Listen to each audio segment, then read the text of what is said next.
Hello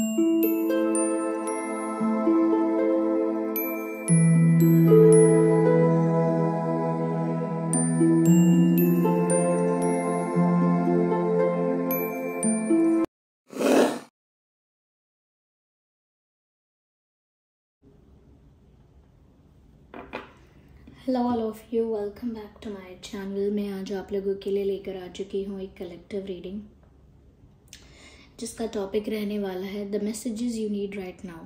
तो ये spirits, आपके जो डिवाइन स्पिरिट्स है वो आपको क्या गाइड करेंगे, या आपके जो एंसेस्टर स्पिरिट्स है वो आपको क्या गाइड करेंगे, हम देखेंगे।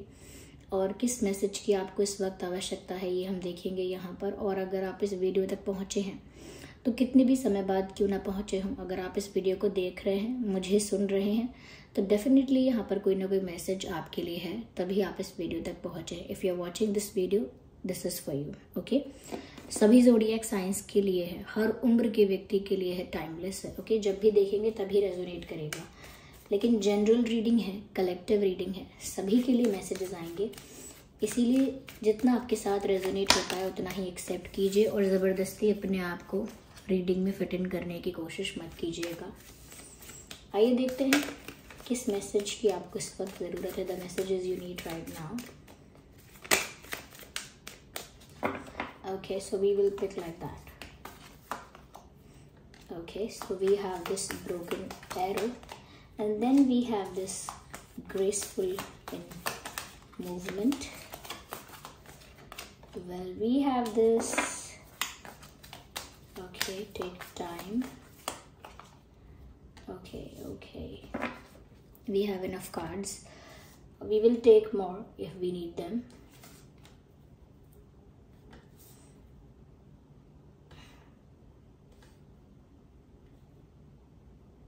Of course. I hope visible है। सबसे पहली चीज़ व्यूअर्स, यहाँ पर अपना गुस्सा, अपना अग्रेशन, अपने अंदर जो भी कह सकते हैं कि आपके अंदर जिस भी टाइप का क्रोध है किसी के भी प्रति, वो आपको ख़त्म करना होगा, कम करना होगा। ये मैसेज आपके एंसेस्टर स्पिरिट्स से समझ लीजिए, डिवाइन स्पिरिट्स से समझ लीजिए, लेकिन कहीं ना कहीं शांति को बहुत ज़्यादा अपने जीवन में आपको धारण करना है। धैर्य, शांति, स्पेशली द पीस। मन शांत, बुद्धि शांत, सब शांत रहना चाहिए। कहीं ना कहीं आपको इन दिनों बहुत गुस्सा आ रहा है एंड आपके आसपास जो एनर्जीज हैं वो ये सब, अगर आपके एंसेस्टर स्पिरिट्स हैं, डिवाइन स्पिरिट्स हैं, जिन पर भी आपका फेथ है, they are just trying to tell you कि ये आपके लिए अच्छा नहीं है, आपकी ग्रोथ के लिए अच्छा नहीं है। लाइफ में आप अगर ग्रो कर रहे होंगे तो आपका ये गुस्सा, ये आपको रुकावट क्रिएट करेगा, आपके लिए हर्डल्स क्रिएट करेगा, चैलेंजेस क्रिएट करेगा।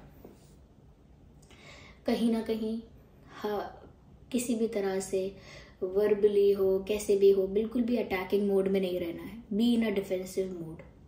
अगर कोई सामने से कोई बुरी बात कहता है या कोई चुभने वाली बात कहता है, उसे अपनी तरह से डिफेंसिव मोड में रह के हैंडल कीजिए। बहुत ज़्यादा अग्रेसिव, एक्सट्रीम एंगर, ये सब एक्सट्रीम अग्रेशन, ये सब शो करने की ज़रूरत नहीं है, क्योंकि at the end of the day it will not help you, it will help others और it will give them benefit और एडवांटेज। दूसरों को इसका एडवांटेज मिलेगा, आपके गुस्सा होने का, आपके क्रोध करने का, आपको इसका कोई एडवांटेज नहीं मिलेगा। तो यहाँ पर स्पिरिट्स आपको यही गाइड कर रहे हैं व्यूअर्स, जितना हो सके शांति बना के रखिए। नाम जप ट्राई करिए, जिन पर भी आपका फेथ है उनका नाम जप ट्राई कीजिए, या मंत्रास चैंट कीजिए मन शांत रखने के लिए।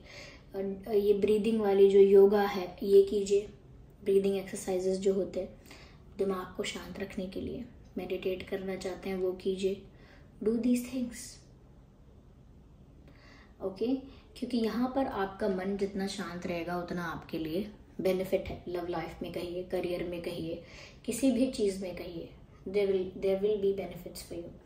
तो इसीलिए जितना हो सके लोगों के साथ शांतिपूर्ण व्यवहार कीजिए, घर में शांति बना के रखिए, घर में कोई कलेश मत कीजिए, किसी के भी साथ झगड़ा मत कीजिए, माता पिता हो, पत्नी पति हो, भाई बहन हो, किसी का भी बात अच्छी नहीं लग रही है, किसी का भी बिहेवियर अजीब लग रहा है, आप फेस मत ज़्यादा उनको काउंटर मत कीजिए, ज़्यादा टोकिए मत, ज़्यादा किसी से उलझनों में मत पड़िए। कोई कुछ कह रहा है, सहने की शक्ति है तो सह जाइए, नहीं सह सकते तो हट जाइए वहाँ से, या डिफेंसिव मोड में रह सकते हैं, डिफेंड कर सकते हैं तो डिफेंड कर लीजिए शांतिपूर्ण तरीके से, बट फाइट मत कीजिए। सेकेंडली, जो भी लाइफ में कर रहे हैं उसे ये काम मत सोचिए कि जैसे तैसे कर रहे हैं, अरे आप तो डॉक्टर हैं, मैं तो बस एक टीचर हूँ, मैं तो बस ऐसे ही कर रहा हूँ, या फिर कई लोग ऐसा सोचते हैं, जबकि it is a highly respectable job. और ऐसा मत सोचिए अरे आप तो बहुत बड़े बिजनेसमैन हैं, मैं तो बस एक छोटी सी शॉप चलाता हूँ या चलाती हूँ। नो, ये एग्जाम्पल देने का मतलब ये है कि जो भी कर रहे हैं उसे ग्रेसफुल होके कीजिए, डिग्निटी के साथ कीजिए। अरे शॉप चला रहे हैं तो डिग्निटी के साथ चला रहे हैं, कोई चोरी थोड़ी कर रहे हैं। या अगर टीचर भी हैं, या चलिए हम बार्बर हैं, या चलिए हम इलेक्ट्रिशियन हैं, तो भी डिग्निटी के साथ हैं, जो भी हैं ग्रेसफुल होकर वो काम करेंगे। अब आप सोचेंगे ग्रेस कैसे, अब ग्रेस का मतलब लिटरली ऐसे ही मत लीजिए, यानी कि जो काम कर रहे हैं ना व्यूअर्स, उसे अच्छे से तभी कर पाएंगे जब आप उसे अप्रिशिएट करके या उसकी वैल्यू समझ के उसे करेंगे। दूसरों से कंपेयर मत कीजिए अपनी लाइफ की चीज़ों को। अगर आपकी डेस्टिनी में कुछ ऐसा है जो गड़बड़ लग रहा है आपको और दूसरे की लाइफ में स्मूथ लग रहा है, तो कंपेयर मत कीजिए। वो उनको अपने कर्मा के हिसाब से मिला है, आपको आपके कर्मा के हिसाब से मिला है, कोई कनेक्शन है ही नहीं, तो कंपेयर क्यों करना। When there is no relation तो आप क्यों कंपेयर करेंगे। जनरली लोग कंपेयर करते हैं, मैं भी इस एज का, वो भी इस एज की, मेरे साथ क्या हुआ जीवन में, देखिए उनको क्या मिला है, उनको कितना अच्छा हुआ है। तो ये सब डेस्टिनी की बातें होती हैं, और डेस्टिनी कर्मा से बनती है। कर्मा हमारी सभी लाइफ के कर्मा जो हैं वो सब हम कैरी करते रहते हैं आगे आगे, जब तक कर्म के बंधन से नहीं छूटते, चलता रहता है, किसी को ब्लेम नहीं कर सकते। ओके, तो यहाँ पर ऐसा लगता है व्यूअर्स कि आप जो भी कर रहे हैं, जो भी एक्शन लेते हैं, जो भी कार्य करते हैं, चाहे करियर से रिलेटेड हो या अदरवाइज कोई काम हो, आप उसको कॉन्फिडेंस के साथ, रिस्पेक्ट के साथ, डिग्निटी के साथ, ग्रेस के साथ कीजिए। ओके, जो भी काम करते हैं आप, कुछ भी हो, जैसे भी सिचुएशन में आप हैं, अपने काम को भी रिस्पेक्ट कीजिए, वैल्यू कीजिए, खुद को भी रिस्पेक्ट कीजिए उस चीज़ के लिए। और कहीं भी एम्बैरेस्ड या थोड़ा सा डीमोटिवेटेड और डिस्करेज्ड और अंडर कॉन्फिडेंट फील करने की ज़रूरत नहीं है, क्योंकि जो काम आप कॉन्फिडेंस के साथ करेंगे, ओके, रिस्पेक्ट के साथ करेंगे, मुझे ऐसा लगता है कि आप काफ़ी चेंज लेकर आ पाएंगे अपनी लाइफ में। और ये चेंज छोटे लेवल पर नहीं होगा, it will be a big transformation. और ये गाइडेंस आपको देना चाहते हैं आपके डिवाइन स्पिरिट्स या एंसेस्टर स्पिरिट्स, कि आप जो कर रहे हैं उसको छोटा समझ लेते हैं, या बाकियों के मुकाबले कम समझ लेते हैं, या जितना आपको आता है उसको कम समझ लेते हैं कि अरे मुझे ये काम इतना अच्छा नहीं आता जितना अच्छा उनको आता है, या डिज़ाइन करना मुझे इतना अच्छा नहीं आता, या कुकिंग करना, या कोई और काम मुझे इतना बेटर नहीं आता, दुनिया अच्छे से जानती है। डांस करना मुझे इतना अच्छा नहीं आता, बाकी अच्छे से जानते हैं। यू हैव दैट कैपेबिलिटी, आप सीख सकते हैं, प्रैक्टिस करेंगे तो कर सकते हैं, सब कर सकते हैं। बस आपको उतना ही ज़्यादा कॉन्फिडेंस रखना भी होगा, अपने ऊपर भी विश्वास रखना होगा, और अपनी चीज़ को छोटा या लेस वैल्यूएबल नहीं समझना है। खुद ही कदर नहीं करेंगे अपने टाइम की, अपनी चीज़ों की, अपने कार्य की, तो फिर कैसे उस चीज़ के लिए आप अप्रिशिएट किए जाएंगे, या कैसे उस फील्ड में या लाइफ में आगे बढ़ेंगे उस चीज़ को कैरी करके, नहीं बढ़ पाएंगे ना। तो जो भी कर रहे हैं इसी एनर्जी के साथ कीजिए, confidence, grace, dignity. And secondly यहाँ पर है कि किसी के लिए कोई ओपिनियन अगर आप क्रिएट करते हैं, या किसी परिस्थिति के लिए जो कंक्लूजन होता है, निष्कर्ष होता है, किसी भी परिस्थिति का निष्कर्ष निकालते हैं, किसी भी इंसान को जज करते हैं, ये सारी चीज़ें जो हैं व्यूअर्स, ये एकदम से मत कीजिए। बहुत जल्दी ही किसी के बारे में इमेज मत क्रिएट कीजिए, और बहुत जल्दी ही किसी परिस्थिति को देखकर जजमेंट पास मत कीजिए, या उसका कंक्लूजन मत निकालिए। कई लोग होते हैं ना, अच्छा मैं उससे मिला था, 10 मिनट के लिए मिला था, 1 घंटे के लिए मिला था, जितना मैं उसको देख पाया, जितना उससे बात कर पाई, मुझे तो ऐसा लगा कि वो एक बुरा इंसान है, या मुझे ऐसा लगा कि वो बहुत ही एक घमंडी इंसान है। तो इतने से टाइम में किसी को जज मत करिए, किसी की इमेज मत क्रिएट करिए। या कोई परिस्थिति है, आपको अगर पता है, जितनी पता है और उसके बारे में जानिए, थोड़ा डीप अंडरस्टैंडिंग रखिए उसके बारे में, फिर कंक्लूजन निकालिए उस परिस्थिति का कि ऐसा ऐसा है तो इसीलिए ऐसा हुआ है और ऐसा इसीलिए करना है। ये सारा जो कंक्लूजन है वो पूरे सिचुएशन के, पूरे ओवरऑल जब कवर हो जाती है सिचुएशन पूरा, हर एंगल से, हर एस्पेक्ट को समझ के तब निष्कर्ष निकालना चाहिए। ओके, तो बहुत सारी चीज़ों को अगर आप नहीं देख के चलेंगे तो गलत निष्कर्ष निकालेंगे, जल्दीबाजी में करेंगे तो, या किसी इंसान को बिना समझे, बिना अच्छे से जाने उसके बारे में कोई जजमेंट पास करेंगे, उसको जज करेंगे, तो वो भी आप गलत करेंगे। तो बहुत जल्दी में मत रहिए जजमेंट पास करने में, ओपिनियन क्रिएट करने में। मेरा ओपिनियन बन गया है इस इंसान के बारे में, मेरा ओपिनियन बन गया है इस चीज़ के बारे में, उस चीज़ के बारे में। जल्दी मत कीजिए। जल्दीबाजी में हम अच्छे लोगों को बुरा भी समझ लेते हैं, बुरे लोगों को अच्छा भी समझ लेते हैं। जिस पर विश्वास नहीं करना चाहिए उस पर कर लेते हैं। क्यों? क्योंकि हमने जज कर लिया, इमेज क्रिएट कर लिया अच्छा इंसान है, ओके, या क्योंकि हमने जज कर लिया कि एक बुरा इंसान है, तो उसी बेसिस पर हम सोच लेते हैं आगे इनके साथ कैसे बिहेव करना है या क्या है। समय लीजिए थोड़ा, डोंट बी इन हरी, और don't be so quick and fast to make judgment or to pass judgment on someone or something।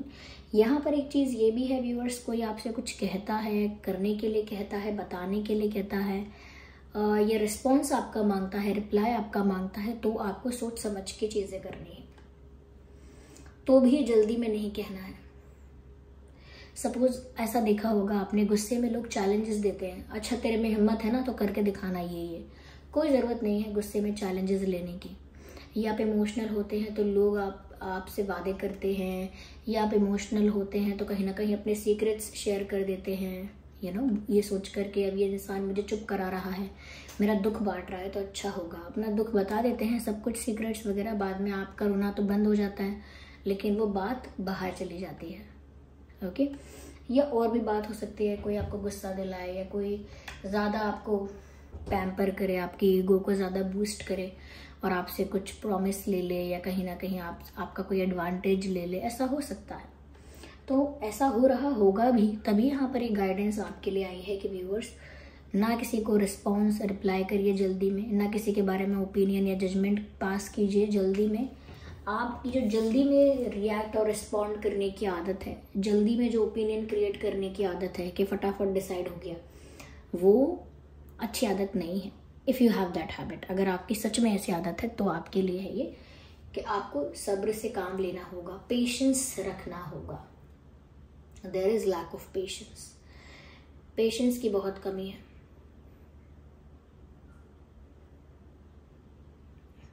But जैसा कि मैंने कहा, देयर इज ट्रांसफॉर्मेशन, ट्रांसफॉर्मेशन आ रहा है, बदलाव आ रहा है सिचुएशन में, एंड फॉर दैट यहाँ पर ये मैसेज भी है। या आप फॉक्स देख सकते हैं, if you can see that here, यहाँ पर तीर हैं बहुत सारे जो इनको लगे हुए हैं, बट स्टिल शी इज और he may be standing strong. So trust your talent in changing times, यानी कि समय बदल रहा है, और जब समय बदलता है, ट्रांसफॉर्म होता है, तो चीज़ें मन की नहीं हो रही होती हैं, लेकिन बेटर ये होता है कि आप समझ जाएं कि आपको अब कैसे हैंडल करना है सिचुएशन को, जब आपके मन का नहीं हो रहा है, जब सब कुछ सूटेबल नहीं है, जब सब कुछ फेवर में नहीं है, सब कुछ अकॉर्डिंग टू प्लान नहीं है, तो आपको फिर भी उस बदलते समय में अपने आप को कैसे स्टेबल रखना है, कैसे काम रखना है, कैसे पीसफुल रखना है, और कैसे अपने ऊपर विश्वास रखना है।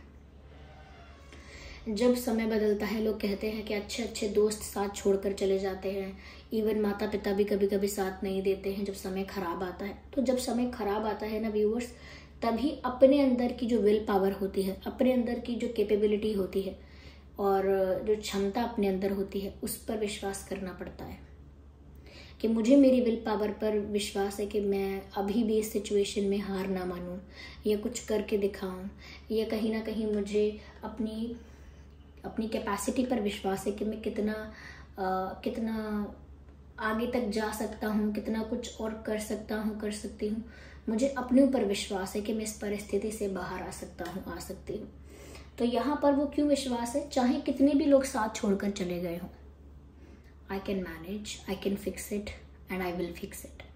तो ये जो एटीट्यूड है वो कहाँ से आता है? जब अपने अंदर अपनी स्ट्रेंथ पर विश्वास होता है, अपनी स्ट्रेंथ पता होती है, इवन अपनी वीकनेसेस भी पता होती है, तब ये विश्वास आता है। और ये बदलते समय में इसीलिए साथ देता है कि बाहर के लोग बदल जाएंगे, नहीं बदल जाएंगे, ये हम कंट्रोल नहीं कर सकते, लेकिन हमारे अंदर की क्या स्ट्रेंथ है वो हमें पता है, और वो हम कंट्रोल भी कर सकते हैं, यूज भी कर सकते हैं, हैंडल भी कर सकते हैं।